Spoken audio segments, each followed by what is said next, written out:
Hello dear students, आप सभी का एनथ्राइव द लर्निंग ऐप के इस सेशन में स्वागत है। प्रीवियस सेशन में हम लोगों ने इल्यूमिनेशन टॉपिक का 23 क्वेश्चंस डिस्कस किया था। आज के इस सेशन में हम लोग यूटिलाइजेशन ऑफ इलेक्ट्रिकल एनर्जी के second topic electric heating chapter से पूछे गए 25 क्वेश्चंस डिस्कस करेंगे। तो आइए सेशन को स्टार्ट करने से पहले एक छोटा सा इंट्रोडक्शन, जो लोग नए हैं इस सेशन में। मैं मयंक कुमार, पिछले 4 साल का मुझे टीचिंग एक्सपीरियंस है, 1 साल का इंडस्ट्रियल एक्सपीरियंस है। मैंने एमटेक एनआईटी पटना से कंप्लीट किया है। अभी तक 10,000 से अधिक स्टूडेंट्स को ट्रेन कर चुका हूं और मेरे areas network theory, power electronics, power systems, electrical machines और कंट्रोल सिस्टम्स हैं। आइए सेशन को स्टार्ट करते हैं।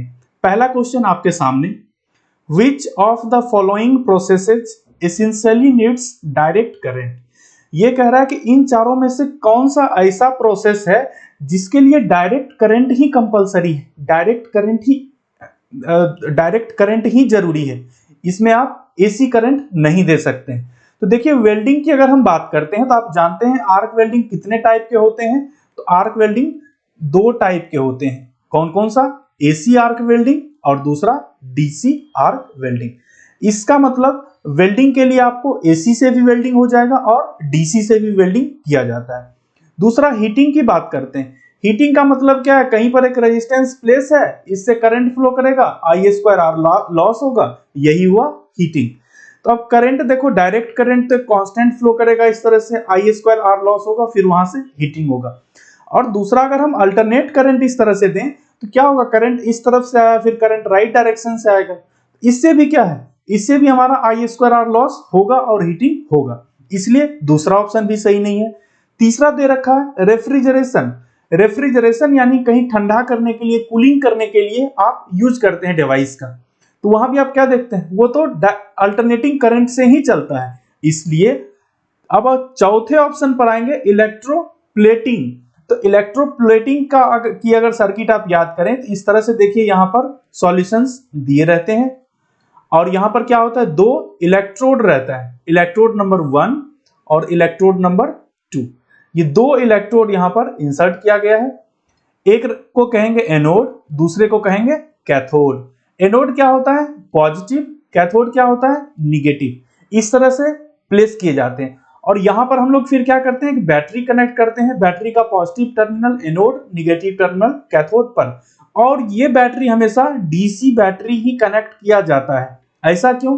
क्योंकि इसमें आप देखिए कि जो मान लीजिए इलेक्ट्रोप्लेटिंग में होता क्या है, इलेक्ट्रोप्लेटिंग में जैसे कॉपर हुआ, गोल्ड हुआ, ये सब को क्या किया जाता है, किसी दूसरे मटेरियल पर इसे आप इस तरह से कोटिंग की जाती है, उसकी कोटिंग की जाती है। उसके लिए हम क्या करते हैं, यहां पर हम दूसरा मटेरियल ले लेते हैं जिस पर कोटिंग करना है, और ये रहा हमारा कॉपर गोल्ड जो भी रखेंगे और सप्लाई देंगे, तो आप इस तरह से इस पर कोटिंग शुरू होती है।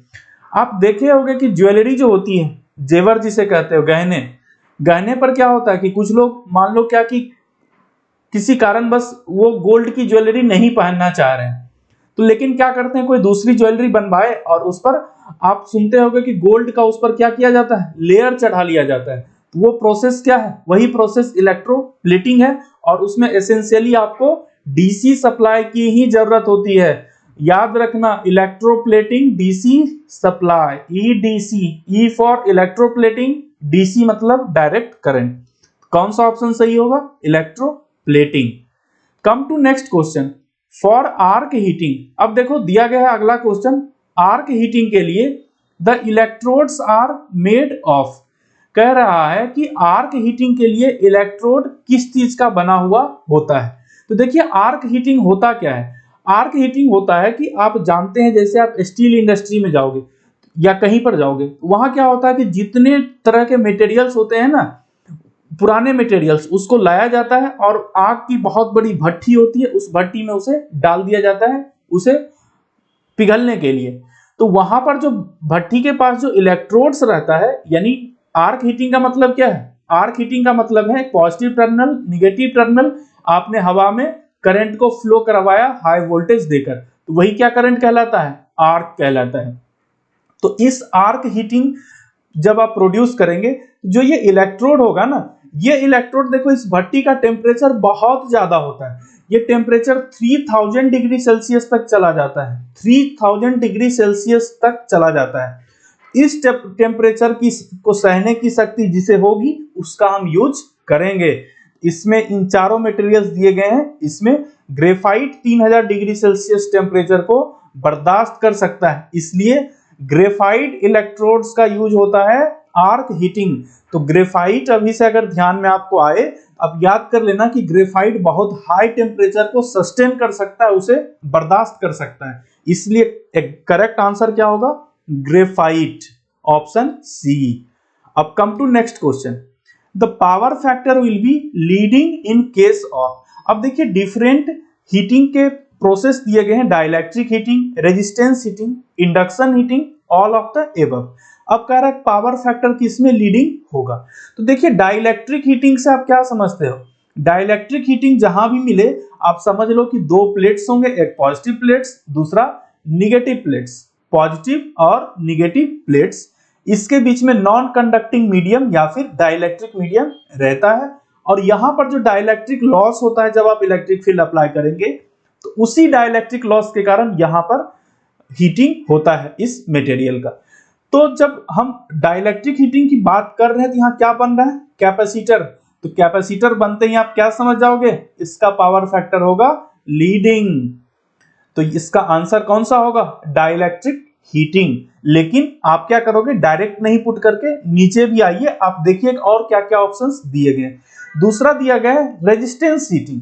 रेजिस्टेंस हीटिंग का मतलब क्या हुआ, सिंपली रेजिस्टेंस है, वहां पर जो हीटिंग हो रही है पावर फैक्टर क्या होगा, यूनिटी। आपको क्या पूछा जा रहा है, लीडिंग पावर फैक्टर। नेक्स्ट आइए इंडक्शन हीटिंग। इंडक्शन हीटिंग में क्या होता है कि कॉइल लिया जाता है बड़ा सा, और इस कॉइल के अंदर आप मटेरियल को प्लेस कर रहे हैं। जब ये कॉइल है तो यहाँ क्या होगा, पावर फैक्टर लैगिंग, इसलिए ये भी ऑप्शन इनकरेक्ट है, ये भी ऑप्शन गलत है, all of the above possible नहीं होगा यहाँ पर। तो कौन सा आंसर सही है, dielectric heating, option A is correct. अब अगले क्वेश्चन पर आइए, Which of the following is of high importance। अब कह रहा है कि इसमें से तीन चार क्वांटिटीज पैरामीटर्स दिए गए हैं, इसमें से सबसे अधिक इंपॉर्टेंस किसका है, किस चीज के लिए, in the case of induction heating. ये कह रहा है कि इंडक्शन हीटिंग का जो प्रोसेस होता है, इंडक्शन हीटिंग, ये कह रहा है कि इंडक्शन हीटिंग जब आप कर रहे हो, इसमें से किस पैरामीटर का सबसे अधिक इंपॉर्टेंस है, सबसे अधिक वैल्यू है। तो वैल्यू किसका होगा, जिसका कि यहां पर एप्लीकेशन होगा। तो इंडक्शन हीटिंग को हम समझते हैं थोड़ा सा, इंडक्शन हीटिंग होता क्या है। अब देखिए इंडक्शन हीटिंग में क्या होता है, इंडक्शन हीटिंग में इस तरह से कॉइल आपने लगाया, बीच में कॉइल के बीच में आपने मटेरियल प्लेस किया, कॉइल के बीच में आपने मटेरियल प्लेस किया। तो यहां पर क्या होता है कि जब आप करंट फ्लो कराओगे, तो इस करंट फ्लो कराने से क्या होगा, इस कॉइल में ये जो आपने मटेरियल रखा है, इस मटेरियल में क्या होगा, एडी करंट आएगा। आप जानते हैं एडी करंट, इलेक्ट्रिकल मशीन पढ़े हैं, तो इसमें क्या होगा, एडी करंट्स आएगा। एडी करंट जब आएगा, तो एडी करंट के कारण यहां पर लॉस होगा, एडी करंट के कारण क्या होगा, यहां पर लॉस होगा, और वही लॉस के कारण क्या हो रहा है, हीटिंग होगा, उसी लॉस के कारण हीटिंग होगा। ऐसा क्यों होगा, क्योंकि देखो एडी करंट लॉस क्या होता है, बहुत ही उसी टाइप का लॉस होता है, ये भी आई अगर एडी करंट है तो आई स्क्वायर आर लॉस होगा। साथ साथ यहाँ पर हिस्ट्रेसिस लॉस भी होता है, साथ साथ यहाँ पर हिस्ट्रेसिस लॉस भी होता है, क्योंकि जैसे ही आपने मैग्नेटिक सर्किट दिया तो मैग्नेटिक सर्किट में हिस्ट्रेसिस लॉस भी होगा। तो ये प्लस ये दोनों लॉस आपका होगा, एडी करंट और हिस्ट्रेसिस लॉस। अब आप जानते हैं कि एडी करंट की हम बात करें तो power loss due to eddy current ये क्या होता है, ये proportional to bm square into F square. F क्या है, सप्लाई फ्रीक्वेंसी, bm क्या है, मैक्सिमम फ्लक्स डेंसिटी। तो यहां पर देखिए एफ क्या है, सप्लाई फ्रीक्वेंसी। तो यानी सप्लाई फ्रीक्वेंसी जितना ज्यादा, power loss due to eddy current उतना अधिक, यानी उतना अधिक आपका मटेरियल हीट करेगा। इसलिए यहां पर इस केस में सबसे अधिक जरूरी किसका है, सबसे हाई इंपॉर्टेंस किसका है, फ्रीक्वेंसी का है। अब कहोगे सर वोल्टेज नहीं रहेगा, करंट नहीं रहेगा, देखो ये सब चीज रहेगा, लेकिन हाई वोल्टेज भी आप अप्लाई कर दोगे ना अगर आपने फ्रीक्वेंसी कम रखा है तो फिर हीटिंग कम होगा, इसलिए यहां पर फ्रीक्वेंसी का सबसे बड़ा रोल है, इसलिए इसका सिर्फ और सिर्फ सेकंड ऑप्शन करेक्ट होगा, ऑल ऑफ द एबव नहीं होगा। जहां भी आप लोगों को ऑल ऑफ द एबव दिखता है ना, आप लोगों का मन करता है ऑल ऑफ द एबव टिक लगा ही देना, लेकिन ये क्वेश्चन सीरीज से एक बार सीख लो कि ऑल ऑफ द एबव हमेशा करेक्ट नहीं होता है। अब अगला कह रहा है कि dielectric heating is also called. अब देखिए डाई इलेक्ट्रिक हीटिंग को कह रहा है कि दूसरा नाम क्या है, तो डाई इलेक्ट्रिक हीटिंग के लिए दो इलेक्ट्रोड्स के बीच में हमने क्या करा, हमने मटेरियल को प्लेस किया और ये मटेरियल का पूरा वॉल्यूम हीटिंग में इन्वॉल्व होता है, इसलिए डाइलेक्ट्रिक हीटिंग जो होता है उसे वॉल्यूम हीटिंग भी कहा जाता है, उसे वॉल्यूम हीटिंग भी कहा जाता है। यहां पर इसके वॉल्यूम पर डिपेंड करेगा कि हीटिंग कितना हो रहा है, तो वॉल्यूम हीटिंग भी कहा जाता है डाइलेक्ट्रिक हीटिंग को।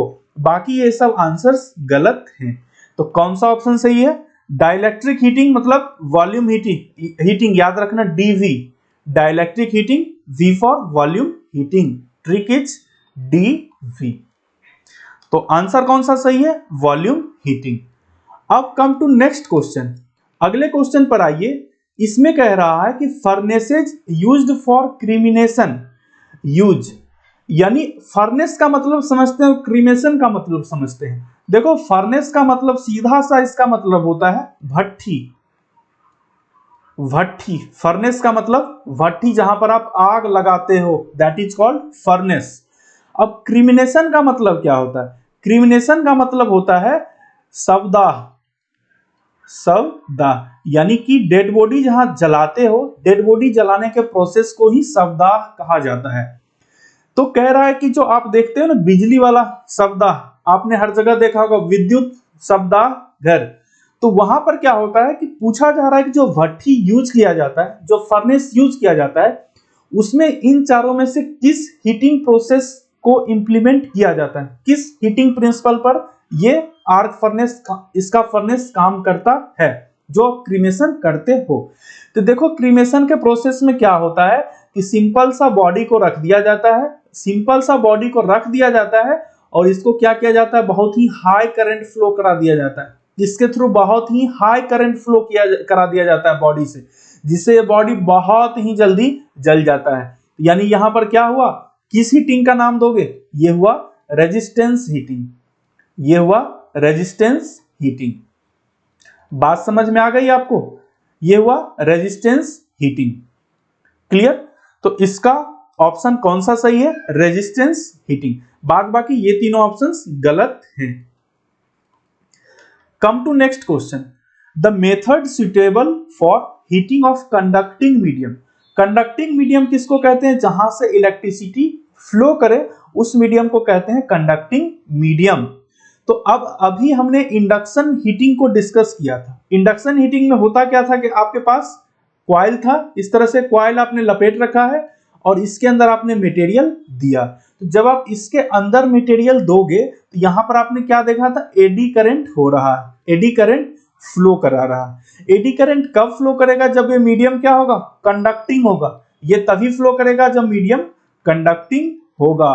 तो मीडियम कंडक्टिंग होना किसके लिए जरूरी है, इंडक्शन हीटिंग के लिए। अब देखो यहां पर इंडक्शन हीटिंग का ही दूसरा नाम होता है एडी करंट हीटिंग, ये दोनों लगभग एक ही चीज है। यानी यहां पर जो ये क्वेश्चन पूछा गया था इसके दोनों आंसर करेक्ट होंगे। अब एग्जाम में तो आपको अगर फिर से क्वेश्चन आया तो कोई एक ही ऑप्शन आप टिक लगाओगे, तो आप इंडक्शन हीटिंग टिक लगाकर आ जाना, लेकिन यहां पर दोनों ही आंसर करेक्ट होने चाहिए, induction heating as well as eddy current heating. तो यहां पर दो ऑप्शंस करेक्ट है, बाकी ये दो जो और बाकी के दो ऑप्शन दिए गए, इनडायरेक्ट आर्क हीटिंग ये गलत है, रेडिएंट हीटिंग ये गलत है। ये रेडिएंट हीटिंग किसके लिए हम लोग यूज करते हैं, इसको कपड़ा सुखाने इन सभी चीजों के लिए फैक्ट्रीज में यूज करते हैं रेडिएंट हीटिंग का। Option A and C are correct. Come to next question, SSC JEE 2017 में पूछा गया क्वेश्चन है। ये कह रहा है कि a freshly painted layer may be dried electronically by. ये कह रहा है कि मान लो एक कोई मटेरियल, आपने एक मटेरियल बनाया, इसको मार्केट में बेचना है। आपको जब इसको मार्केट में बेचना है, ये बहुत अच्छा दिखे इसके लिए आप क्या करोगे, पेंटिंग करोगे। इसके लिए आप क्या किए, इसके चारों तरफ इसके लेयर्स पर पेंटिंग किए, ठीक है। तो जब आपने पेंटिंग किया इस पे ऊपर, तो पेंटिंग, अब इंडस्ट्री है, इंडस्ट्री में आपके पास एक मटेरियल तो है नहीं, आपके पास सैकड़ों मटेरियल एक साथ तैयार हो रहे हैं, सब पर आप पेंट चढ़ाए जा रहे हो, पेंट चढ़ाए जा रहे हैं। ये सब पर जब पेंट चढ़ाओगे तो आप पेंट की खासियत क्या जानते हो, उसको कहीं पर रखोगे वो क्या होता है, कहीं पर लग जाता है, टच हो जाता है। इसलिए इस पेंट को ड्राई करना बहुत जरूरी होता है।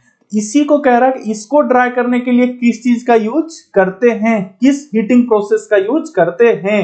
तो देखो यहां पर क्या होता है, डाइलेक्ट्रिक हीटिंग अगर आप यूज करें तो डाइलेक्ट्रिक हीटिंग के बीच में ये मटेरियल्स प्लेस कर दो, पेंटेड मटेरियल, ये क्या होगा, हीट हो जाएगा। बाकी मटेरियल्स इंडक्शन हीटिंग करोगे, इसमें करंट फ्लो कराने पड़ेंगे। इसलिए इसमें जो करेक्ट आंसर है आपका वो है डाइलेक्ट्रिक हीटिंग। पेंटेड लेयर को सुखाने के लिए आप डाइलेक्ट्रिक हीटिंग का प्रोसेस यूज कर रहे हो। Option C is correct. Next, SSC JE 2018 ये कह रहा है कि इन एन इलेक्ट्रिकल हीटर, कह रहा है कि एक इलेक्ट्रिकल हीटर में the metal case is connected to. अब मेटल केस किसको कहते हैं, देखो हीटर में क्या होता है, दो चीज, एक तो होता है कि हीटर के अंदर कॉइल होता है, जो कॉइल आप गर्म करते हो, ठीक है, इसी कॉइल में करंट फ्लो करता है और इसे सप्लाई से कनेक्ट किए रखते हो। अब क्या होता है कि ये कॉइल कहां पर प्लेस रहता है, एक बॉडी के अंदर प्लेस रहता है ना कॉइल, एक बॉडी के अंदर प्लेस रहता है इस तरह से कॉइल। इसी बॉडी को क्या कहते हैं, इसी बॉडी को कहा जाता है मेटल केस, मेटल केस। अब क्या बात आई, अब पूछा जा रहा है कि इलेक्ट्रिकल हीटर में इस मेटल केस को किस चीज से कनेक्ट करते हैं या कनेक्ट नहीं करते हैं, दोनों बात। देखिए जो ये आपके पास दिया गया है ना, ये कॉइल, इस कॉइल को तो आप सप्लाई से कनेक्ट करते हो, इस कॉइल को आप क्या करते हो, सप्लाई से कनेक्ट करते हो, ये रहा आपका सप्लाई। अब देखिए होता क्या है कि जितने भी इलेक्ट्रिकल अप्लायंसेज ऐसे होते हैं जिनमें करंट अधिक फ्लो करता है, जिसको आप हमेशा टच कर सकते हो, यूज करते हो, उस तरह के जैसे फ्रिज हो, वॉशिंग मशीन हो, इन सभी में आप जानते होंगे कि इसमें 3 पिन प्लग आपको दिया जाता है, इसमें 3 पिन प्लग दिया जाता है। इसमें 3 पिन प्लग जो होता है, इसमें 2 पिन तो होता है, पतला सा पिन होता है जो कि एक पॉजिटिव और निगेटिव टर्मिनल आप कनेक्ट करते हो, तीसरा पिन एक मोटा सा पिन दिया जाता है।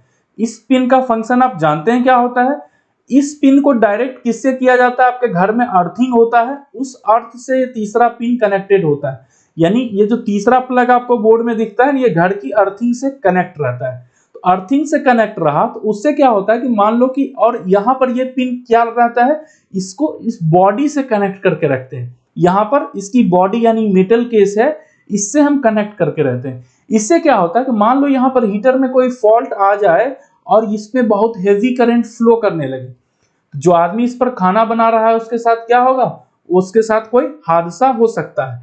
इस हादसा को टालने के लिए हम क्या करते हैं, इसकी बॉडी को कनेक्ट करके रखते हैं अर्थ से।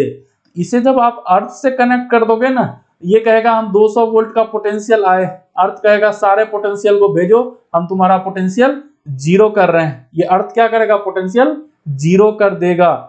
इसलिए आंसर कौन सा सही होगा, आंसर अर्थ वायर सही होगा। बाद बाकी दोनों वायर फेज वायर से तो आपको बिल्कुल कनेक्ट करने की जरूरत नहीं है। न्यूट्रल वायर क्या होता है, न्यूट्रल और अर्थ के बीच में डिफरेंस होता है। न्यूट्रल होता है रिटर्निंग पाथ से, जिससे करंट लौटता है, उससे आप क्यों कनेक्ट करोगे। अर्थ वायर स्पेशली आप अर्थिंग करते हो घरों में, क्योंकि उसका काम फंक्शन रहता है, जितने अप्लायंसेज उसकी बॉडी को आप अर्थ उससे करा जाता है। इसलिए ऑप्शन सही है अर्थ वायर। इलेक्ट्रिकल हीटर में मेटल केस अर्थ वायर से कनेक्ट करते हैं। Come to next question, direct resistance heating is used in. अब कह रहा है कि डायरेक्ट रेजिस्टेंस हीटिंग इन तीनों में किस किस में यूज होता है। पहला दिया गया है इलेक्ट्रोड बॉयलर, बिल्कुल इसमें डायरेक्ट हीटिंग यूज होता है। दूसरा दिया गया है सॉल्ट बाथ फर्नेस, यहां भी डायरेक्ट हीटिंग यूज होता है, डायरेक्ट रेजिस्टेंस हीटिंग यूज होता है। और तीसरा रेजिस्टेंस वेल्डिंग है, रेजिस्टेंस वेल्डिंग का तो क्या ही कहना, इसमें यूज होगा ही। तो यहां पर आपको all of the above answers are correct. SSC JEE 2018 option D is correct, all of the above. Come to next question. The method suitable for heating of conducting medium is. अब कह रहा है कि जो कंडक्टिंग मीडियम होता है उसके लिए कौन सा मेथड सुटेबल होगा। हमने अभी एक्सप्लेन किया था, वो क्वेश्चन पहले भी पूछा गया था, उसमें इंडक्शन हीटिंग और एडी करंट हीटिंग ये दोनों ऑप्शंस करेक्ट थे। तो देखिए क्वेश्चन रिपीटेड क्वेश्चन है और इसके आंसर ए और सी दोनों करेक्ट हैं। बात समझ में आ गई। अब कम टू नेक्स्ट क्वेश्चन। अगला क्वेश्चन दिया गया है कि the ideal method of heating plastics is. अब कह रहा है कि प्लास्टिक, मान लो प्लास्टिक है, इस प्लास्टिक को आपको हीट करना है, तो प्लास्टिक को हीट करने के लिए आप किस मेथड का यूज करोगे।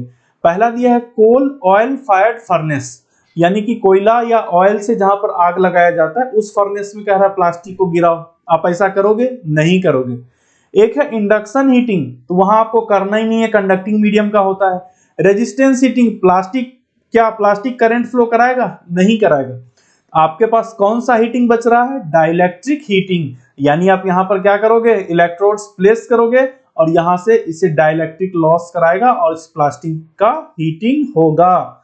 तो कौन सा आंसर सही है? Answer option B is correct, dielectric heating, SSC JEE 2018। Come to next question. ये कह रहा है in induction heating, induction heating में क्या होता है। पहला ऑप्शन दे रखा है कि हीट इज प्रोड्यूस्ड, यानी हीट प्रोड्यूस होता है किस चीज के कारण? Due to currents induced in the charge by electromagnetic induction. तो देखो ये बात सही दिया गया है। होता क्या है इंडक्शन हीटिंग में? इलेक्ट्रोमैग्नेटिक इंडक्शन प्रोसेस होता है, उसके थ्रू करंट इंड्यूस होता है और वहीं पर एडी करंट्स आता है जिसके थ्रू हीटिंग होता है। तो पहला ऑप्शन सही है। अब आगे भी ऑप्शंस देख लेते हैं। देयर है resistance of the charge must be low and voltage applied must be in higher to produce sufficient heat. नहीं, आपको क्या करना रहता है, रेजिस्टेंस हीटिंग में फ्रीक्वेंसी अधिक रखने की जरूरत होती है। आप फ्रीक्वेंसी हाई कीजिए, सिर्फ फ्रीक्वेंसी से मतलब है। ये कह रहा है कि magnetic materials can be easily treated in comparison to non magnetic materials. नहीं, तो कौन सा ऑप्शन सही है? सिर्फ और सिर्फ ऑप्शन ए करेक्ट है। इंडक्शन हीटिंग के लिए ऑप्शन ए आपको दिया गया है, ये सही ऑप्शन है। इस तरह के क्वेश्चंस के रिपीट होने की भी संभावना रहती है, आप ध्यान में रखना इसके आंसर जरूर। नेक्स्ट क्वेश्चन दिया गया है the heating of ferromagnetic material. ये क्वेश्चन है कि फेरोमैग्नेटिक मटेरियल की जो हीटिंग की जाती है किसके द्वारा? By induction heating. बिल्कुल इंडक्शन हीटिंग के द्वारा प्रोसेस से फेरोमैग्नेटिक मटेरियल्स की हीटिंग की जाती है। उसमें कह रहा है कि जो हीट होता है, heat is produced owing to, यानी हीट कैसे प्रोड्यूस होता है। अभी हमने आपको बताया था इंडक्शन हीटिंग में क्या होता है कि मटेरियल में आप क्या करते हैं, एडी करंट्स प्रोड्यूस कराते हैं। तो जब एडी करंट्स प्रोड्यूस होता है, और हमने बताया था एडी करंट के साथ साथ हिस्टेरिसिस लॉस भी रहता है, यानी eddy current loss, hysteresis loss, यानी PH power loss due to hysteresis plus power loss due to eddy current, PH plus PE. तो ये मिलाकर क्या होता है, hysteresis loss as well as eddy current loss occurring in the charge. तो यानी कौन सा ऑप्शन सही होगा? ऑप्शन सी करेक्ट है। बाकी दिया है पहला flow of induced current through the charge, नहीं। Hysteresis loss occurring below Curie temperature, सिर्फ हिस्टेरिसिस लॉस नहीं, यहां पर एडी करंट लॉस भी होता है। Any of the factors given in the option, नहीं, ये भी गलत है। तो कौन सा ऑप्शन सही हुआ?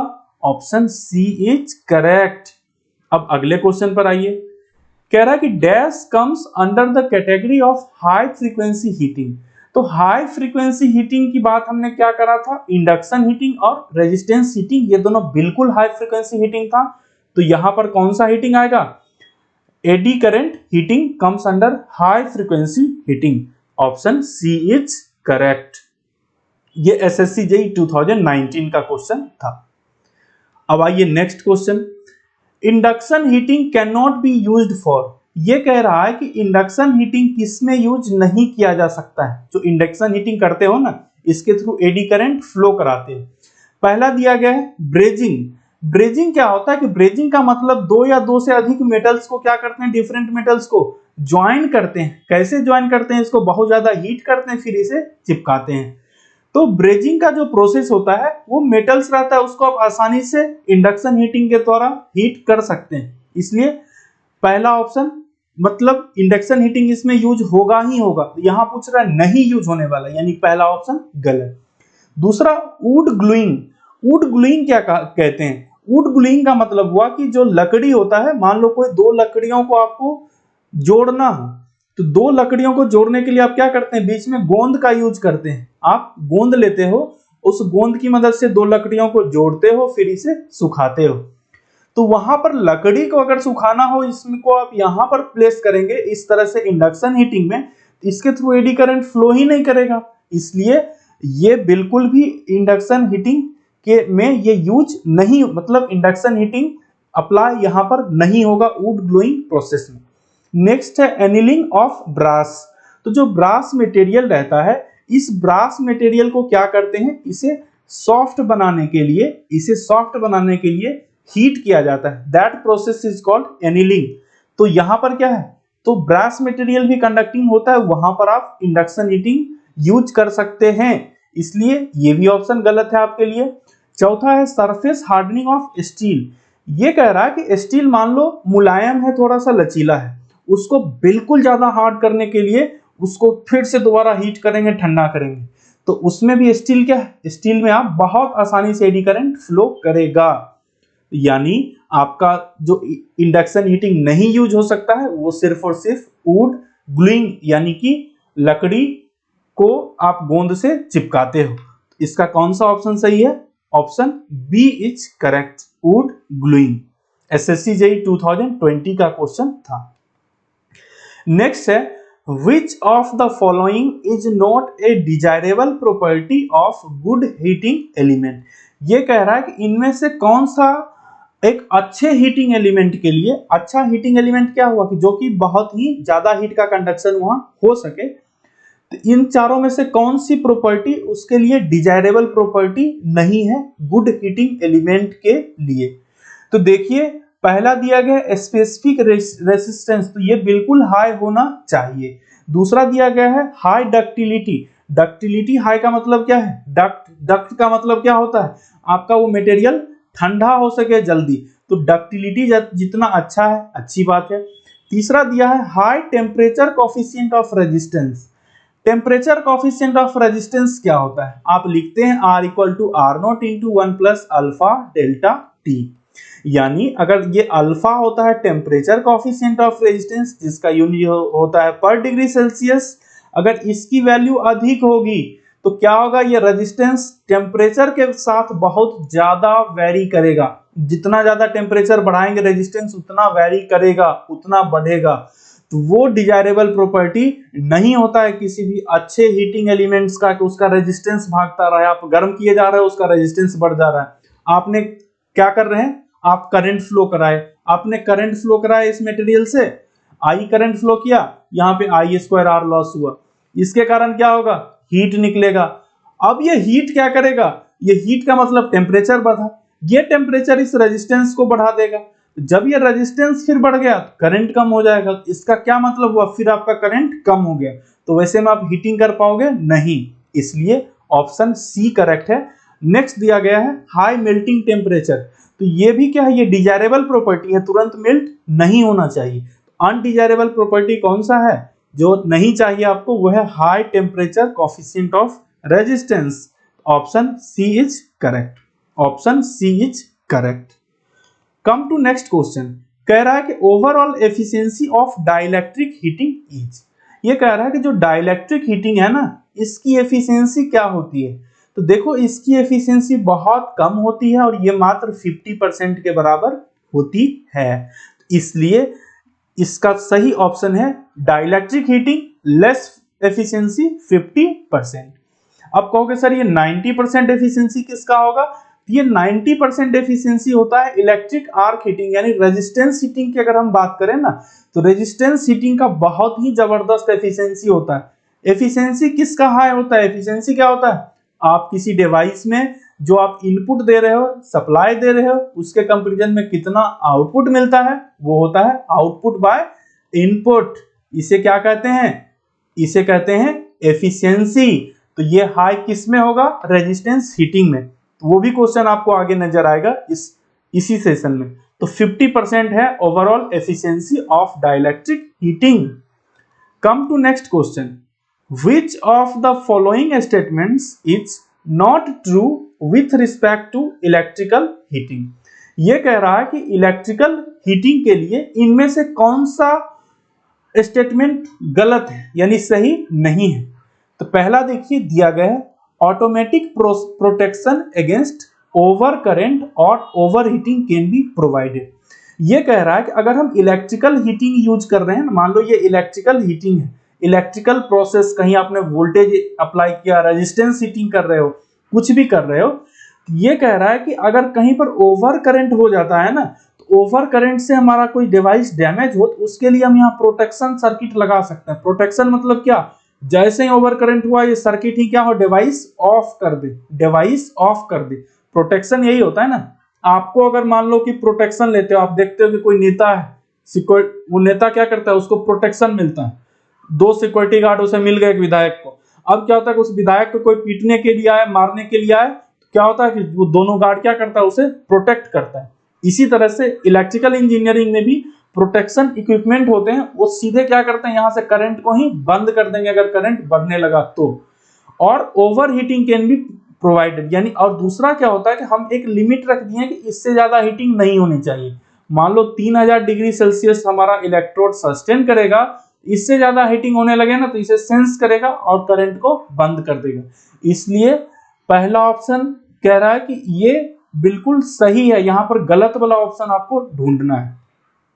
दूसरा कह रहा है it does not produce any flue gas. बिल्कुल, आप इलेक्ट्रिकल हीटिंग में होता क्या है, इलेक्ट्रिकल हीटिंग में इलेक्ट्रिकल आर्क प्रोड्यूस होता है। यहां पर कोई धुआं देखे हो? नहीं, कोई पॉल्यूशन करने वाला धुआं नहीं है। इसलिए दूसरा ऑप्शन भी आपके लिए करेक्ट नहीं, क्योंकि आपको गलत ढूंढना है। तीसरा कह रहा है कि it is free from dirt. Dirt मतलब क्या होता है? धूलकण यानी गंदगी। धूलकण, धूलकण यानी गंदगी। तो गंदगी से बिल्कुल फ्री रहता है। रेजिस्टेंस हीटिंग में क्या आप कोयला जलाते हो? नहीं। आप क्या करते हो? गैस जलाते हो? नहीं। तो यहां पर डर्ट की बात नहीं आती है, धूलकण नहीं होगा। चौथा स्टेटमेंट लिख रहा है ओवरऑल एफिशिएंसी पुअर। ये गलत है, क्योंकि जब आप एफिशिएंसी लिखोगे ना रेजिस्टेंस हीटिंग की, अगर आप रेजिस्टेंस या इलेक्ट्रिकल हीटिंग की एफिशिएंसी लिखोगे, इसकी एफिशिएंसी बहुत अधिक होती है, इवन ग्रेटर देन 90% एफिशिएंसी होती है। एफिशिएंसी इसकी अधिक, इसका मतलब ऑप्शन डी करेक्ट है। फिर से देखो, थोड़ा सा क्वेश्चन को चेंज करके 2020 में ही पूछा गया क्वेश्चन है। कह रहा है कि इलेक्ट्रिकल हीटिंग के रिस्पेक्ट में गलत स्टेटमेंट चूज करें, यानी इनकरेक्ट स्टेटमेंट चूज करें, यानी जो स्टेटमेंट करेक्ट नहीं हो। तो देखिए पहला ऑप्शन दिया गया है working with electric furnaces is convenient and cool.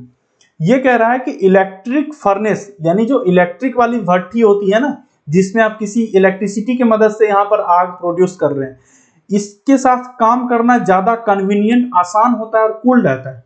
ये बिल्कुल कूल रहता है। इसके साथ क्या होता है कि आप जब तब इसे अच्छे से कंट्रोल कर सको, और इसके हीट बहुत ज्यादा आपको हर जगह नहीं फैलेंगे। तो ये पहला ऑप्शन करेक्ट है, आपको इनकरेक्ट ढूंढना है। इट इज क्लीन सिस्टम, अभी हमने डिस्कस किया।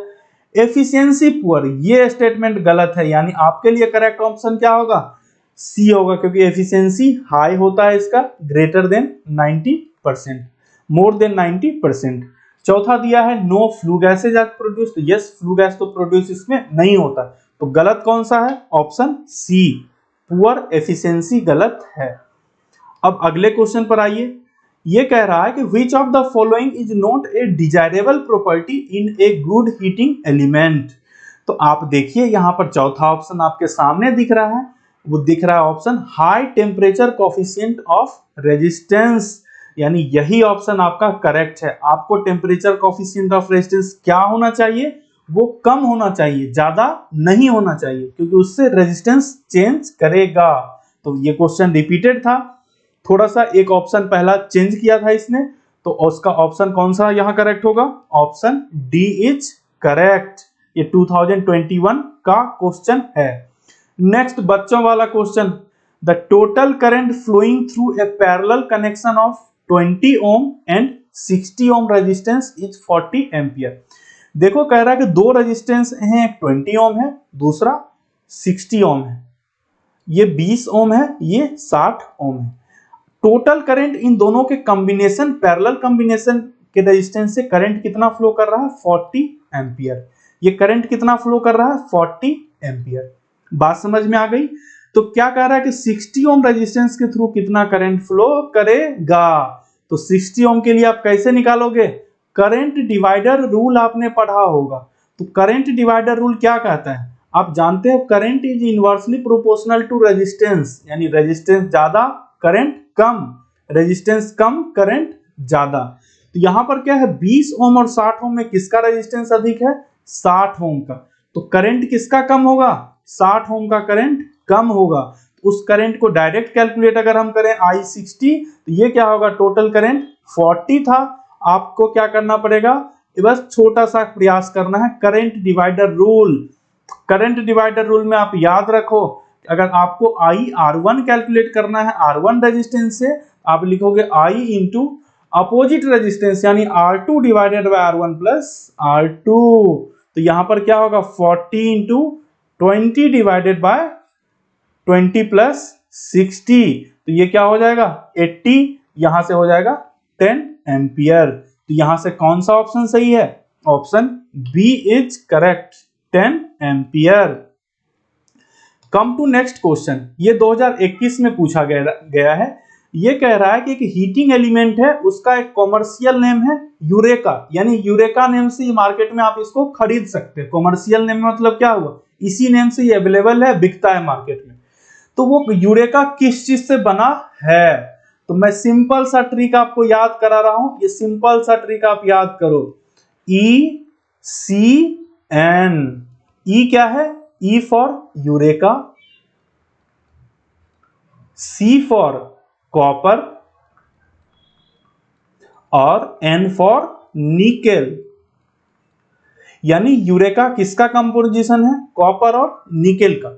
अब देखो दो ऑप्शन दिया गया है, एक ऑप्शन बी में कॉपर निकेल है, ऑप्शन डी में कॉपर निकेल है। तो कौन सा सही होगा? तो ये ऑप्शन सही है, 55% कॉपर वाला। आपको कैसे याद रहेगा?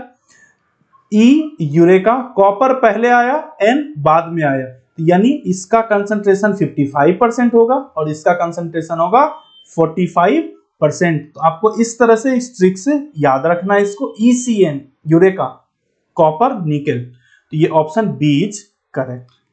कम टू नेक्स्ट क्वेश्चन, दे रखा है कि चूज द इनकरेक्ट स्टेटमेंट, गलत स्टेटमेंट को चूज करना है with respect to core type induction furnace. Core type में क्या होता है ना कि कॉइल के अंदर मैग्नेटिक कोर बने रहते हैं, मैग्नेटिक कोर बने रहते हैं। तो कह रहा है कि कोर टाइप इंडक्शन फर्नेस के लिए कौन सा स्टेटमेंट इनकरेक्ट है, जो कि गलत है? तो पहला दे रखा है it must be run on A low frequency supply, सही है। It suffers from pinching effect, सही है।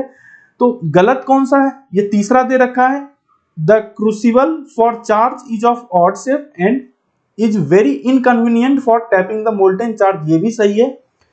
चौथा स्टेटमेंट गलत है, it is suitable for intermittent service only. Intermittent का मतलब क्या रहता है? इंटरमिटेंट का मतलब कभी 2 घंटे के लिए आ गया, 1 घंटे के लिए सर्विस आ गई, आधा घंटे के लिए आ गया। जो कंटिन्यूअस रहे ना, उसका अपोजिट होता है इंटरमिटेंट।